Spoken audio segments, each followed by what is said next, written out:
This video will show you 7 daily supplements everyone should be taking for longevity and why. And you'll discover a shocking experiment showing this one supplement that beats NMN. And I think the first one is one that you cycle, right? It's the low-dose resveratrol. There's a little bit of controversy on it, and I'll explain to you the way I see it. At one point, David Sinclair was all about it. You know, there was even a lot of investments going into it. They were posting great research. Then research came back not so great about resveratrol. And then this is actually how I found you, Rimon. You're the supplement expert. What I learned from you is a lot of it has to do with how you take resveratrol and the dosage and the timing. Do you want me to touch the controversies like the one Dr. Brad Stanfield said about resveratrol? Unfortunately, the resveratrol hype continues to this day, despite multiple mice experiments showing that resveratrol does not extend lifespan. So one of the controversies is low-dose resveratrol activates something called SIRT1, and SIRT1 in animals doesn't show increasing maximum lifespan, but it does increase health span. What do I mean by that? These animals that took resveratrol, they have a very young body before they died. So they died most of the time with cancer, but a young body. And let's just say that's right. It wasn't the resveratrol that caused the cancer, just of course not. Yeah, no. Die from cancer. Yeah. But if you give it to obese animals who die from diabetes and cardiovascular disease, suddenly resveratrol is extremely effective. And humans, we have much less cancer, more diabetes and cardiovascular disease than mice. Another issue is Sinclair, he sold a company that tried to make a drug out of resveratrol, so they had to change, the structure to have a patent. And it didn't work. Humans, sometimes we take something natural, it works, but it's not patentable. We change it, it doesn't work, we blame the molecule. Oh, so it's a little bit of a business. Remember, longevity is definitely a business. Yeah. So he changed the traditional resveratrol to something He had to. Otherwise, to be able to get a patent. He sold the company for $720 million. So obviously, nobody's going to sell for this amount of money for something that costs nothing, like low-dose resveratrol. And let's make sure, because we got to be, we have to be careful here. This is 100%. We're not speculating, or are we speculating? Yeah, I'm not bad-mouthing the company. I have to say that I don't know what exactly they did, but I definitely know that it hasn't been successful introduced into treating diseases like they meant. That's my knowledge and what we have on the internet. Unfortunately, along the way, that controversy led to doubts about the drugs. And even though we had positive data in phase 2 study in psoriasis, the skin condition, with molecules that were like resveratrol, even better, 1,000 times more potent, the program was abandoned because of the politics that happened. We talked about the controversy. Let's talk about what you recommend with resveratrol. Please note that the information in this video is not a medical advice nor recommendation. Some of these supplements may have side effects. Let's speak about the main benefit. Whenever we eat, let's say, highly processed foods or like McDonald's-based nutrition, those foods, they turn on the aging genes. We actually have aging genes that we don't want to turn on if we want to live longer. And when we take resveratrol, it counteracts this effect. So the best time to take resveratrol is to take it with a meal that is not the healthiest one. So if you're going to overeat, if you're going to go out to eat to a restaurant, yes. And would you take the resveratrol before, after, during? I think there is a case to take it first bite, but to take it immediately in the beginning, just to have it ready before the meal comes. But I think even immediately afterwards, during, I think it's all fine. So you're not taking it every single day. You're taking No. And most dangerously, you don't want to take it before exercise. You want to take it after intense. Because it has adverse effects on exercise results? Yeah, because it's antioxidant and it counteracts the stress coming from exercise. A lot of the benefits from exercise are mediated by free radicals and oxidative stress. And remember, resveratrol is hanging inside your body. When you do that, it prevents this stress. And you don't want that. I see. So doing antioxidants in general around exercise is not a good idea. Yeah, but better after. And would you say, is vitamin C, would you consider that an antioxidant? Yeah, and we know that if you take it before exercise, it counteracts about 90% of the improvement. Vitamin C does it? Yes. What about vitamin B? No, vitamin, all the B vitamins are not antioxidants. Okay, so C and resveratrol. E is worse because E hangs in the cell for a long time. Vitamin A. Those are all antioxidants. So resveratrol, you take it after about 24 hours. It's probably out of your system. You can exercise, but vitamin E and A, if you take them chronically, when you're young, they may hang for a little longer. and they counteract a lot of the benefits, like muscle. Yeah, gain. sure. And we know they increase mortality in healthy people when you take them, unlike when you take them over age 70. Over age 70, it's a different dynamic. Actually, they're good for you. Let's talk about resveratrol. You also mentioned doing a lower dose than is recommended, right? Yes, resveratrol works differently depending on the dose. If you take high dose, it has a very drug-like effect. Here, we don't want to imitate drug-like effects. We want just to preserve youthfulness, so low dose will do it. And what's the drug-like effect that people would have? I don't want to promise anything, but it's very promising to kill tiny cancer cells before they become a tumor. So that's being researched right now. Yeah, there is a bunch of studies where when you take high dose, it forces cancer cells to die. But it has no impact on longevity, right? It has, because we know it applies pressure on cancer cells to die. Does it mean you're going to live longer? We don't have a direct link, but it would make sense because in medicine, we only catch the cancer once it becomes a tumor most of the time. And if resveratrol can help the body do that before it becomes a tumor, and that's being researched quite a bit right now. Yes, it's actually been researched in combination with chemotherapy. But the low dose resveratrol, that's specific to longevity, correct? Like that. Yeah, for youthfulness preservation. And there's been studies that showed that. Yeah. Mice studies, yeah? Mice, but also in humans, we know it activates longevity genes as well. That's studied. I mean, we know for sure it works in Understood. So, and then what are the side effects? So why do we make this mid-level? Obviously because of the controversy, but the side effects is, the complexity of taking it. It's more advanced. And it inhibits the benefits of exercise, right? So if you take it, if you take it before with a lot of these drugs, I noticed, metformin and some other ones like that, supplements, they have a negative effect on muscle gain, and muscles, and strength is one of the most important things that you want to preserve as you age. So this gets a bit tricky. Now, as we move to supplement number 2, you really need to subscribe now. Now this one, I've seen a lot of new research on it, and my studies that actually showed, promising increases in longevity. And this is glycine. Glycine is an amino acid, and also you can take it in combination with NAC. So NAC, you said, is different than, it's not an NAD precursor. It's simply amino acid. It's NAC is also an amino acid? Yeah, simple amino acid. Yeah. Okay, so glycine and NAC. So talk about this. These amino acids have shown, I think decreased in my studies in heart disease or something like that. And they increase longevity. They increase lifespan, 2 to 5%. It's found in collagen, right? Glycine one, not the NAC. Glycine is found in collagen. Okay. And they're shown in a lot of studies. So I take collagen. So I don't take glycine, but I do take NAC as a powder form. So when I take collagen, I also take a teaspoon of NAC and put inside and mix everything together. I basically take collagen strengthened by NAC. And collagen is the one that could be good for your skin as well. So not only will increase lifespan, for sure, we have given studies that it improves skin. Great. Any side effects of this? Not in normal doses. Not in healthy individuals. If you're gonna take like 20 grams, maybe it's gonna be too much. Gotcha. Question for you: with glycine and NAC, do you cycle it or no?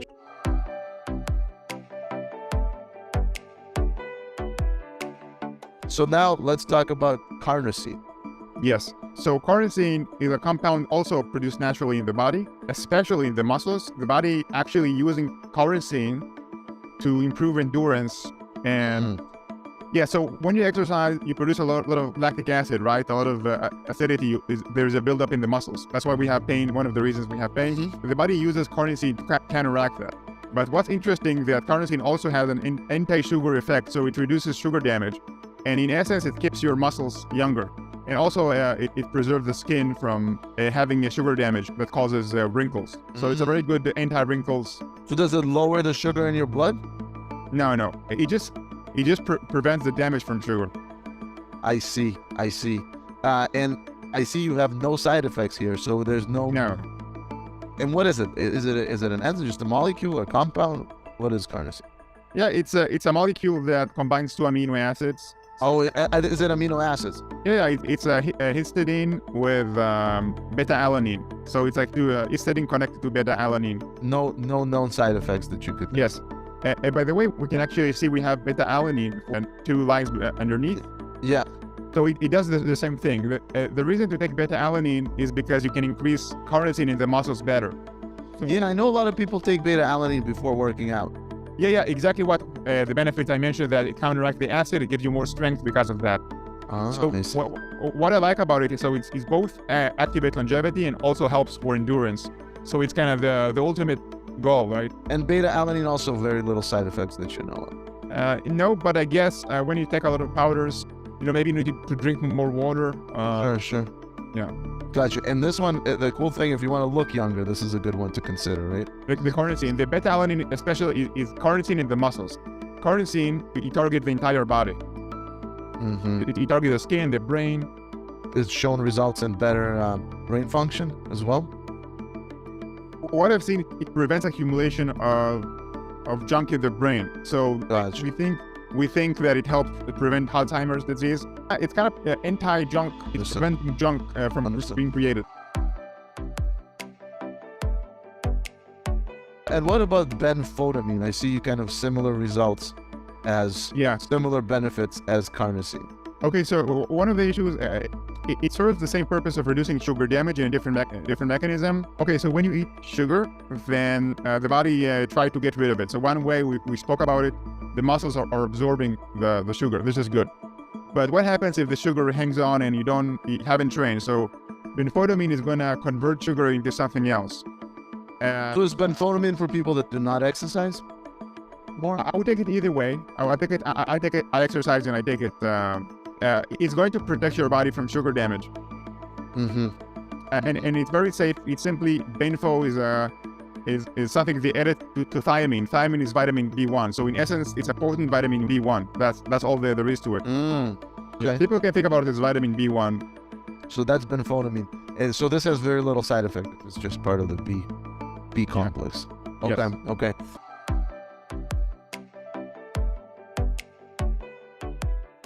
So what about acetyl carnitine? This one I heard. Yeah. I heard about this one for the brain is more like a nootropic as well. I'm not sure. I tell you why, because the acetyl part, not the L-carnitine, build the neurotransmitters for the brain. So that could be the reason. It could help in that, I think. But L-carnitine helps to burn fat, and the brain doesn't burn fat. So I'm not quite sure about the brain benefits of that.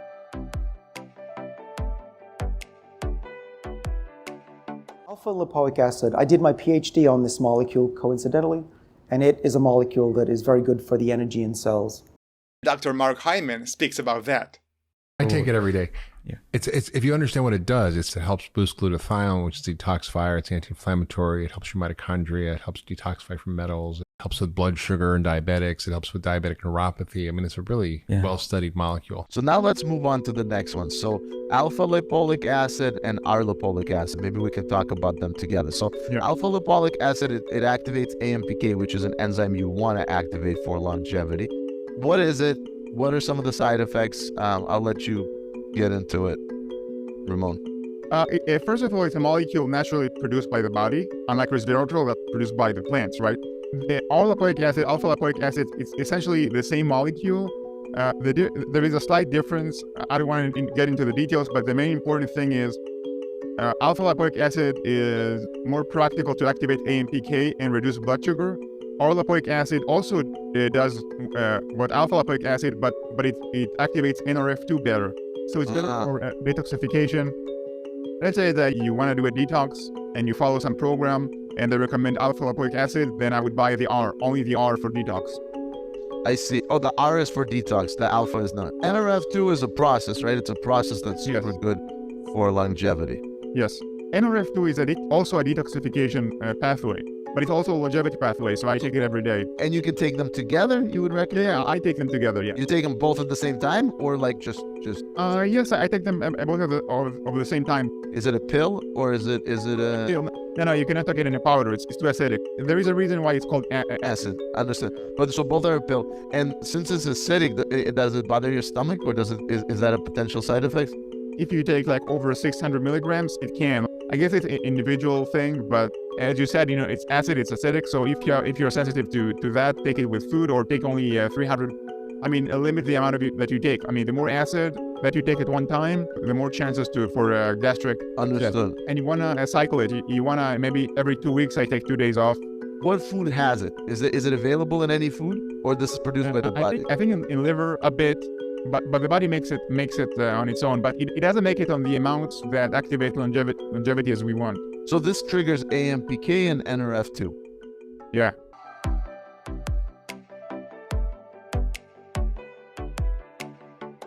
Dr. David Sinclair speaks about the increasing need of NAD boosting as we age. NAD stands for nicotinamide adenine dinucleotide, and we have it in our body. As we exercise, as we get hungry, it goes up. As we get older, it goes down.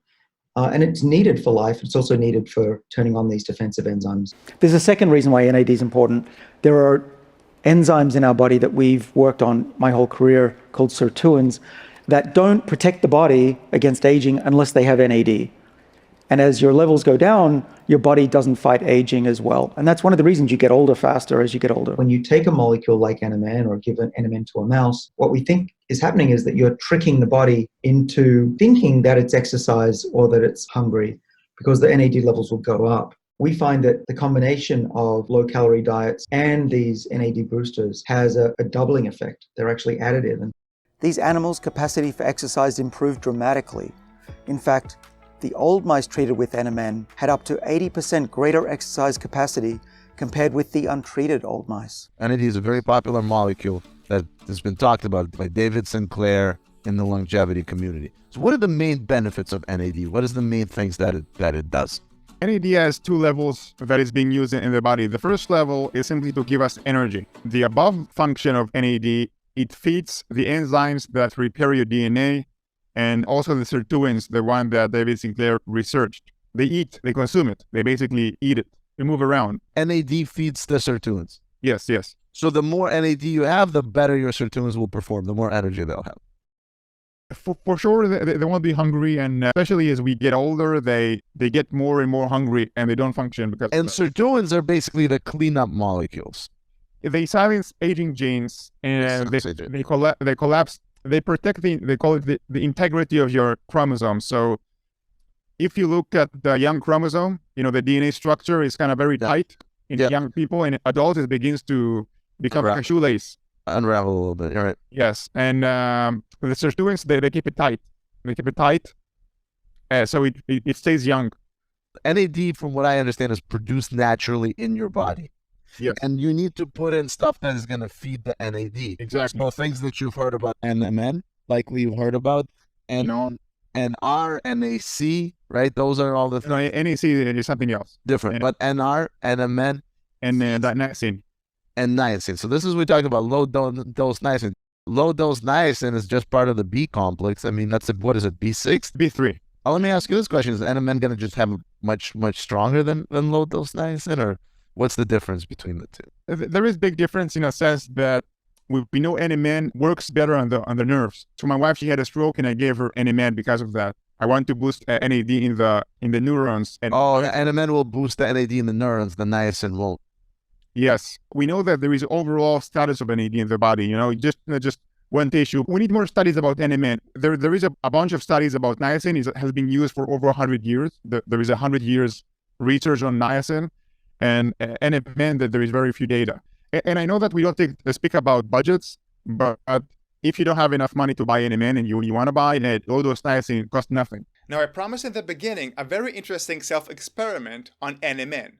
But before, a little story. Back in 2019, I've heard Dr. David Sinclair comparing NMN with niacin. Let's hear that for a second. You can raise NAD levels just by taking nicotinic acid or niacin. But in head-to-head studies that I've read, niacin won't raise NAD levels the way some of these other molecules do. Despite this stance of Dr. David Sinclair on niacin compared to NMN, based on the studies that I have read and my intuition following the research, I did decide to go with niacin, especially that it has much more research than NMN. And if you have access to my complete supplementary routine since 2022, you probably noticed that as well. But you may be taking NMN or considering buying NMN. And you've heard Dr. David Sinclair speaks about the benefits of NMN over niacin. How does niacin compare to NMN in relating to NAD boosting? I wanted to do self-experiment in 2022 and publish here the result. However, my wife had a stroke and she needed the NMN much more.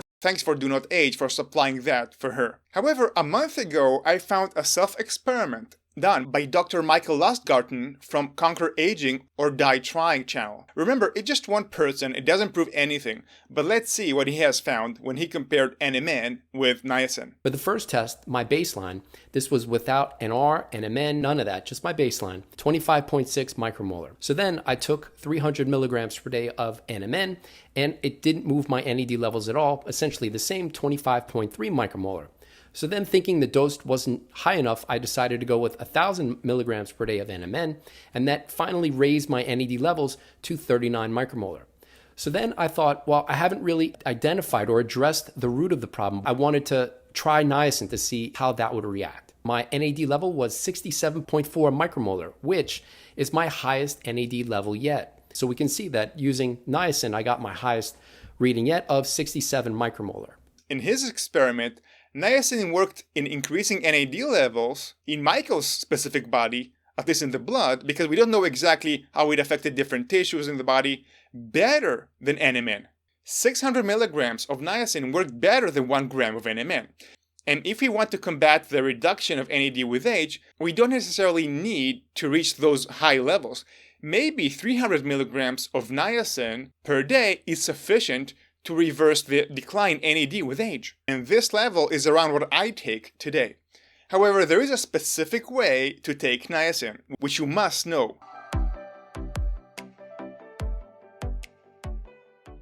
The important thing about niacin is if you take it over a certain dosage, it You're activates. going to turn red. You're going to turn red. Yeah, no, not only that, going to have a tiny inflammatory effect. Now, it may be benign, but, we don't want to activate inflammation and for no reason. Let's say some people take 500 milligrams and you get a massive amount of inflammatory response. You actually, beyond red, you actually feel as if you have some reaction to something. Yep. Yeah, I've had it. And I'm not really sure, about what we know about inflammation and aging. I want to be on the safe side and just take 50 milligrams and divide it several times a day. Low dose, but that's with very little side effect. You can trigger NAD production, boost your NAD levels. You take a low dose niacin, right? Yes. You want to use it, separate it out. Your pocket, maybe in your bag, and whenever I remember, just take it. So that's the low dose niacin. This might be a safer way to do it than necessarily. Like I said, I know people who do the IVs of the NAD. Why not just do this, right? Let me ask you this question. So we have this benfotiamine, which is B1, right? I get along confused. Niacin is B3. Why not take a B complex? First of all, benfotiamine doesn't appear in any B complexes because it's specific type of B1. Yeah.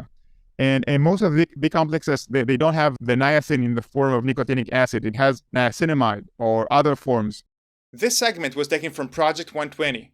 The link for that you can find in the description. To clarify, I should have said 50 milligrams of niacin, not divided doses, but in separate doses, usually within 2-3+ hours in between, until you reach 150 milligrams to 400 milligrams per day. And the reasoning behind that, again, is that this protocol will increase your NAD levels without overstimulating inflammatory response, which I would rather be on a safe side and not induce. This way, we're going to gain all the longevity benefits from using niacin. Another reason to separate doses of niacin throughout the day is that what makes us live longer is the recycling of NAD and the usage of NAD throughout the day by the enzymes that prepare the DNA and the sirtuins. And my concern is that as we age, this level of enzyme goes down. And if you take all the niacin at once, you're going to get a boost in NAD, but you won't feed and nourish the enzymes throughout the day. So I think that's another reason why it's better maybe to take it throughout the day, so we are less dependent on this enzyme called NAMPT to recycle NAD throughout the day. And this is for me, sounds more important as we age. Of course, you can activate these enzymes by fasting, by reducing your sugar intake, and by exercising intensely. Interestingly enough, on this topic, David Sinclair takes his NAD booster NMN in a bolus, meaning everything at once. Yet his lab mice were giving NMN in their water, meaning they consumed the NMN over the day when they consumed water. And according to him, it worked. So this supports the gradual replenishment theory. So by dividing the doses of niacin, you basically nourish the NAD consuming enzymes throughout the day. And maybe you're less dependent on your body's ability to recycle it.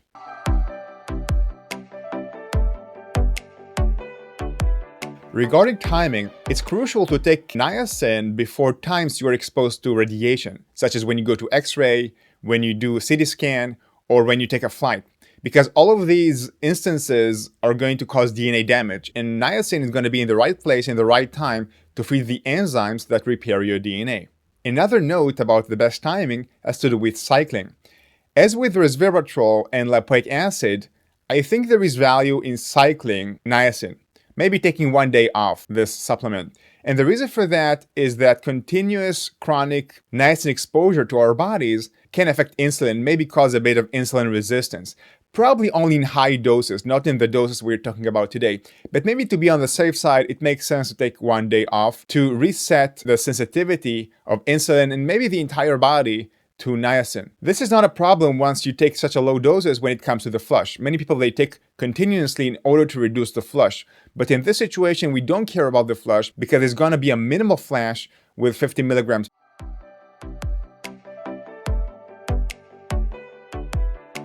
Now, many people ask me about what about niacinamide? Niacinamide is a different type of vitamin B3. And it has been shown that when you take high levels of niacinamide, it actually inhibits the sirtuins. It inhibits also the enzymes that repair your DNA. So this is not good for longevity. However, in the doses that you receive from food, it's not a problem. Also, if you receive a bit from supplements, for example, 50, 75 milligrams per day, it's not an issue. There is a case, a very good case, to combine niacinamide with niacin. And the reason for that is that they have a complementary effect. They target the NAD production from different directions, different pathways. And the studies have shown that niacinamide actually targets the liver stronger than niacin. So we can have a complementary effect when targeting different tissues, because remember, we want to target the NAD production in all of our tissues in order to feed this NAD consuming enzymes that supposedly help with our longevity. I never said it before, but technically I do it myself because part of my niacin I get in a B complex. But this B complex also has 50 milligrams of niacinamide. It's worth noting regarding niacinamide is that when we take NMN or NR, we're going to get an increase in niacinamide production. You're going to receive the niacinamide in the back door after the body uses at least one time NAD molecule.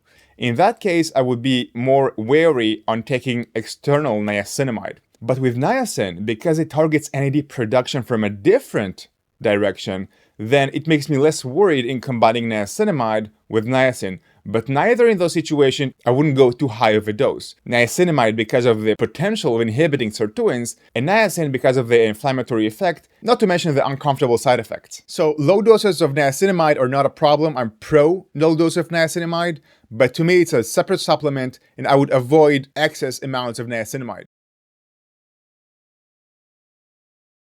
But that's not everything about niacin, because niacin, besides boosting NAD, may reduce the rate of plaque accumulation, of the soft plaque. Because we know that today what does it is the small particle LDLs, ApoB, and also Lp(a). Those three are responsible for plaque accumulation. Now, that's the greatest controversy with niacin, which has to do with its protection against cardiovascular disease. Now, this is super important after the age of 45 or 50. Let's learn about that right now.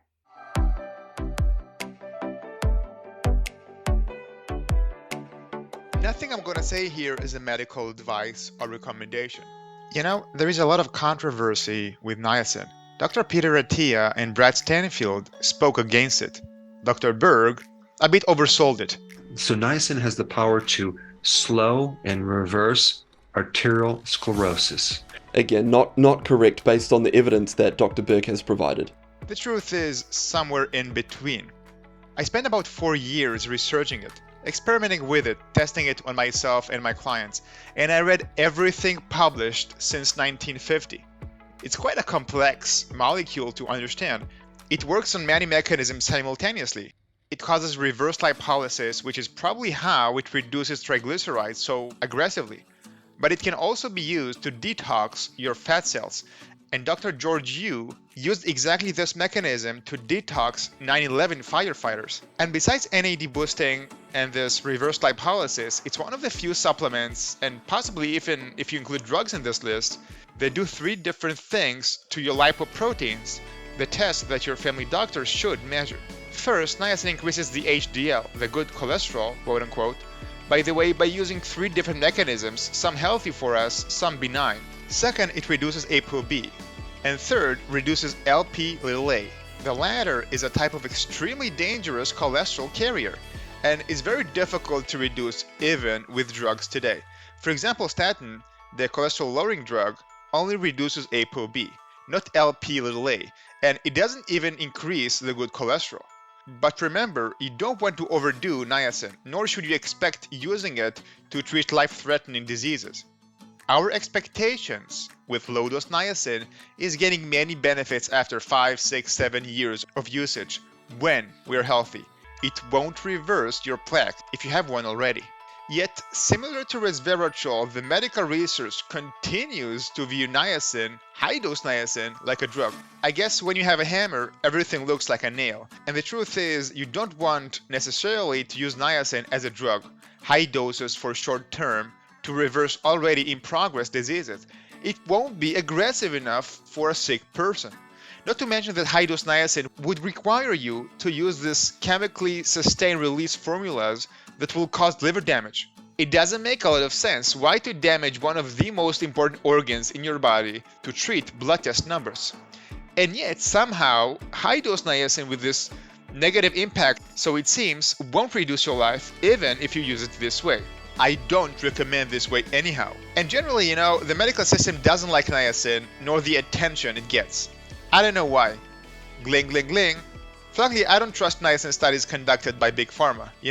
Niacin plus statin doesn't confer more benefits than our multi-billion drug alone. Let's just stop talking about niacin and move on with our lives and research.